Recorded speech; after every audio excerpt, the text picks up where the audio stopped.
Good evening to everybody. Wendy Budd. Hello. And Debbie Cox. We wanted to do this video really to explain the differences between fasting and starvation really. So we wanted to sort of say what's happening regarding our fast so far. Wendy's on day 4. I did 2 days. My main reasons for fasting are I want to basically clear my system out and give it a good clean, for want of a better word. But I also want to have longevity. I want to look younger if possible. Thank you very much. Don't mind if I do. But actually also I'm looking to reduce the inflammation in my body as well. So there are many reasons why I fast and why I do it. And those are the main reasons why I do it. There are others as well, but they're the main ones. Wendy, what about you? First of all, how are you feeling on day 4 of your fast? Well, last night was really difficult. I was watching, I love Escape to the Chateau, and I was watching the episode on Catch Up, and it was their Christmas dinner episode, which isn't great to be watching food when you're on day 3, and they were eating some of my favourite food. So last night I had a really, really bad sleep. I kept waking up, couldn't go to sleep, kept getting up to go to the toilet. And I was like imagining what I'm going to have when I break my fast. So I've decided I'm going to be I make a really lovely wild mushroom soup, which you've had. Yeah, it's lovely. It really is nice. I'm having that, a small bowl of that to start, and then I'm having pork belly slow roasted with vegetables. But actually I woke up today and I felt really fine, really in that sort of keto, fasting, clear thought, loads of energy. So yeah, it felt really good. I am cold. I mean, it is cold. We are in the middle of winter. And I live right by the sea. I took the dog for a walk on the common and it was freezing. You know, when it takes you ages to warm up. And I think that's the one thing I've definitely noticed about fasting in the winter months as opposed to when I do my other fast in June is that, yeah, I'm really cold. Oh, and that was another thing. Last night I had to get up in the middle of the night to put my dressing gown on to go back to bed because I was that cold. Okay. Well, yeah, one of the reasons Wendy and I wanted to do this video as well is if somebody is going to embark on a fast and they are on medications and things, you should really consult with your medical practitioner first. But we also wanted to sort of really myth bust again and explain the differences between fasting and starvation. Those are the main things we wanted to cover this evening. So I'm going to pass over to you, Wendy, with the clearest way of explaining. I mean, so I've explained why I fast. So your main reasons for fasting are, why do you fast? Why do you? Yeah, I think it's the overall health benefits. I mean, there have been a lot of particular animal studies that show if you regularly fast, you live longer. So yeah, longevity. Also, you suffer because of, like you said, the inflammation. Most disease is caused by inflammation in the body. So there's that. Because you don't want to live longer if you're feeling ill. No. You know, the whole point of this lifestyle, the keto lifestyle and the fasting lifestyle, is to live your best life, you know, have that clarity, maintain weight. I think obviously the weight is a thing, but I don't think it's the major thing for me. You know, I got to say I agree with you with the anti-aging benefits. You know, you kind of do age in reverse. I mean, I look at, well, we've discussed this on previous videos, haven't we? The shocking photos. But the really weird thing about that is, do you remember when I put the photograph up? It's funny how sometimes you can't see it in yourself, because I remember I put the photograph up and I said to you, so do I look any different then? And I remember it was Rowan went, what are you talking about? So, so it's quite funny really that sometimes you can't always see it in yourself. But you know, and you know, am I vain? I don't know if I'm vain or not. I just want I think every woman is a little bit vain, aren't they? I just think as well, as you rightly said, I want to be the best version of me at whatever age I'm at, and I want to be healthy enough and mobile and to be able to do all the things I want to do. Really, those are my driving forces for wanting to stay and also I think, you know, the actual mind over matter, the willpower to fast, it takes it takes something, as you know. I mean, it really does, because you're overriding your sort of, I guess, your animal instinct, if you like, to eat, you know, and so your mind is telling your body that no, you're not going to eat. And that's the major difference, I guess, between starvation and fasting, because starvation isn't a choice necessarily. I mean, if you look at, you know, the First and Second World War, where people were starving, or, you know, the Holocaust victims, you know, they had no choice. We have a choice. I've got food downstairs. If I want to, I can eat.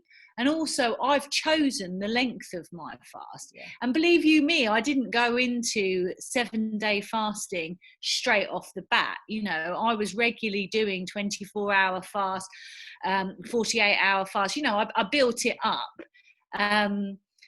So I think that's probably the main difference is, you know, that actually fasting is your choice. The other main metabolic difference between fasting and starvation is that when you fast, you're basically using up your saved energy stores. Now, we all have saved energy stores in the form of fat. So when you're fasting, you're utilizing those fat stores. In a starvation metabolic scenario, you've used all the fat, and you're now breaking down muscle and organs. Your body is actually cannibalizing itself. Now, this is not a good process. When you're in starvation, you're not feeling good, you're not feeling energized, you can't think straight, you're literally, your body is eating itself, but not in a good way, like autophagy. You're going to also be suffering from various vitamin deficiencies like beriberi, pellagra, scurvy, vitamin D deficiency, rickets. You know, we all remember, I'm sure, though, that horrible sight of the Ethiopian children when they had their huge famine and they had large pot bellies. That's a sign of beriberi, which is a protein deficiency. That's very different to fasting. They really are different ends of the spectrum.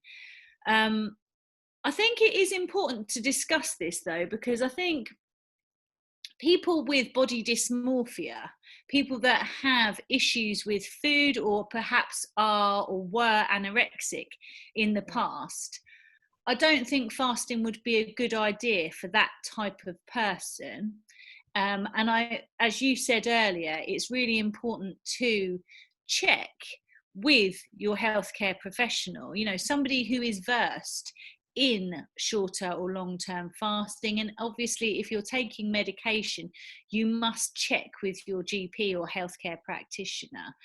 But unless you are anorexic or have had a issue with food such as bulimia or anorexia nervosa, your body dysmorphic, actually the health benefits of fasting are huge, and I would recommend it to almost anybody. No, like, you know, I mean, I said I've only managed to do a 48-hour fast so far, but even though I'm not fasting now, I can really recognize that my system's really clear, and I'm still thinking really clear. I've got so many jobs done today. So again, you know, I might try a slightly longer one next time. I don't know. You know, if 48 hours cuts it for me, then that's what I'll stick with. So I don't think you know, I think again, it's about a personal choice really. So yeah, I don't feel at this point in time I need to go any longer than that. So I just do whatever suits my body, you know, whatever suits me in the moment of what I'm doing. And but it was really good. And I think the benefits of it have continued after the fast. So like I said, I'm very clear in my mind. I feel clear in my body. My stomach feels really good. So that's you know, those are the reasons why, for me, you know, it's kind of the benefits have continued on, even though I've stopped fasting. Does that make any sense? So I'm you know, that I'm still feel really good about it, really. So that's it, really. We just wanted to run. And I think your husband. Yeah, so he's gone on it this evening. So he started this morning. And so what we had to do this afternoon, he recognized that he was hangry. Okay, he got to the hangry stage. So we very wisely, just when I was having tea with our son, he came upstairs to get out of our way. Really good idea. That's a really good top tip.